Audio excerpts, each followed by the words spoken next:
Assalamualaikum warahmatullahi wabarakatuh.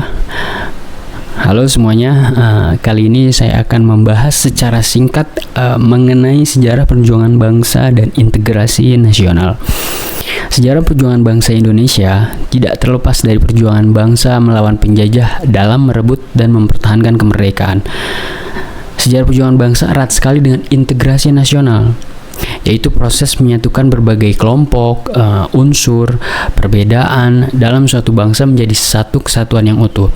Nah, integrasi nasional ini sangat penting untuk menjaga persatuan dan kesatuan bangsa serta mencegah perpecahan, mengingat Indonesia terdiri dari berbagai macam suku, bahasa, agama, dan perbedaan lainnya. Sejarah kita mulai 400 tahun sebelum kemerdekaan, yakni saat bangsa Indonesia melawan Portugis. Portugis datang ke Indonesia pada tahun 1512 dengan tujuan mencari rempah-rempah dan menyebarkan agama Katolik. Mereka pertama kali tiba di Maluku dipimpin oleh Antonio dan Francisco guna menjalin hubungan dagang dengan Ternate setahun setelah menaklukkan Malaka. Lama-lama Portugis semakin memperkuat posisinya di Maluku. Nah, pada saat itu integrasi nasional di Nusantara masih dalam tahap awal karena wilayah-wilayah di Indonesia belum bersatu sebagai suatu bangsa. Namun ada beberapa bentuk perlawanan dan kerjasama antar kerajaan lokal yang menunjukkan semangat persatuan melawan penjajah. Yang pertama, terjadi konflik dengan kerajaan lokal yaitu Kesultanan Ternate karena sikap Portugis yang ingin menguasai perdagangan dan penyebaran agama secara paksa. Perlawanan dipimpin oleh Sultan Baabullah yang akhirnya mengusir Portugis dari Ternate pada 1575. Lalu kemudian mereka resmi terusir dari Maluku pada 1605 dan meninggalkan benteng terakhir di Maluku pada 1663. Selain itu, kehadiran Portugis mendapat perlawanan dari berbagai kerajaan, termasuk Aceh dan Demak. Singkat cerita, pengaruh Portugis di Indonesia semakin melemah, terutama setelah kedatangan Belanda pada akhir abad ke-16. Belanda pertama kali datang ke Indonesia pada 1596 di Pelabuhan Banten dengan tujuan berdagang dan mencari rempah-rempah. Kemudian pada 1602, pemerintah Belanda mendirikan VOC untuk memonopoli perdagangan. Nah, VOC yang awalnya menguasai Indonesia sebagai perusahaan dagang, akhirnya bangkrut pada 1799 dan digantikan oleh pemerintah kolonial Belanda yang langsung mengendalikan Nusantara. Fokus utama bukan hanya perdagangan, tetapi eksploitasi sumber daya alam dan tenaga kerja pribumi untuk kepentingan Belanda. Nah, pada masa kolonial Belanda, integrasi nasional di Indonesia juga masih dalam tahap awal dan banyak menghadapi berbagai macam tantangan.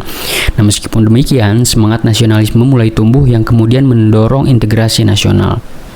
Perlawanan sebelum abad ke-20 melawan penjajah Belanda dilakukan secara sporadis dan kedaerahan, seperti perlawanan Pangeran Diponegoro, perlawanan Sultan Hasanuddin di Sulawesi Selatan, perlawanan Cuk Nyadin dan Tengku Umar di Aceh, dan masih banyak lainnya.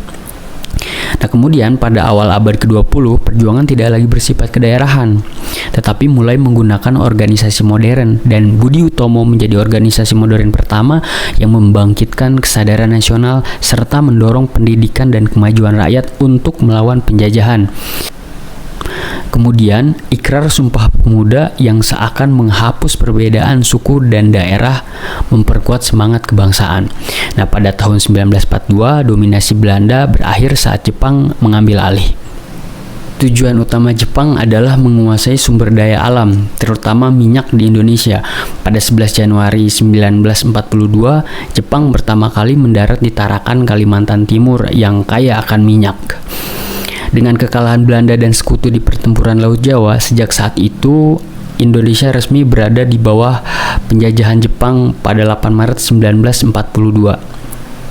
Nah, selama penjajahan Jepang, rakyat Indonesia melakukan berbagai bentuk perjuangan seperti pemberontakan di Blitar, perlawanan di Indramayu, dan banyak perlawanan yang lainnya.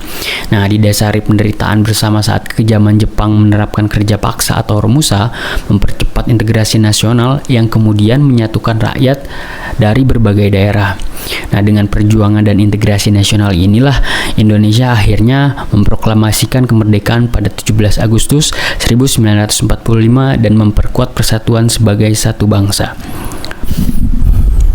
Setelah proklamasi 17 Agustus 1945, bangsa Indonesia masih harus berjuang mempertahankan kemerdekaan dari ancaman Belanda dan konflik internal. Namun, integrasi nasional yaitu berupa penerapan Pancasila dan NKRI pada tahun 1950 yang akhirnya menyatukan wilayah dan mengganti sistem federal warisan Belanda. Perjuangan dan integrasi ini memastikan Indonesia tetap bersatu dan berdaulat. Apakah perjuangan bangsa telah selesai? Saya rasa belum. Memang sejatinya perjuangan fisik dalam merebut kemerdekaan dari penjajah sudah lama usai. Namun perjuangan bangsa dalam menjaga kedaulatan, menegakkan keadilan, mengentaskan kemiskinan, dan menjaga persatuan masih harus terus berlangsung. Semangat integrasi nasional menjadi kunci utama menyatukan perbedaan demi menjaga keutuhan bangsa. Oleh karena itu, setiap generasi memiliki tanggung jawab untuk melanjutkan perjuangan. Demikian sejarah singkat mengenai perjuangan bangsa dan integrasi nasional. Kurang dan lebihnya mohon dimaafkan. Terima kasih. Wassalamualaikum warahmatullahi wabarakatuh.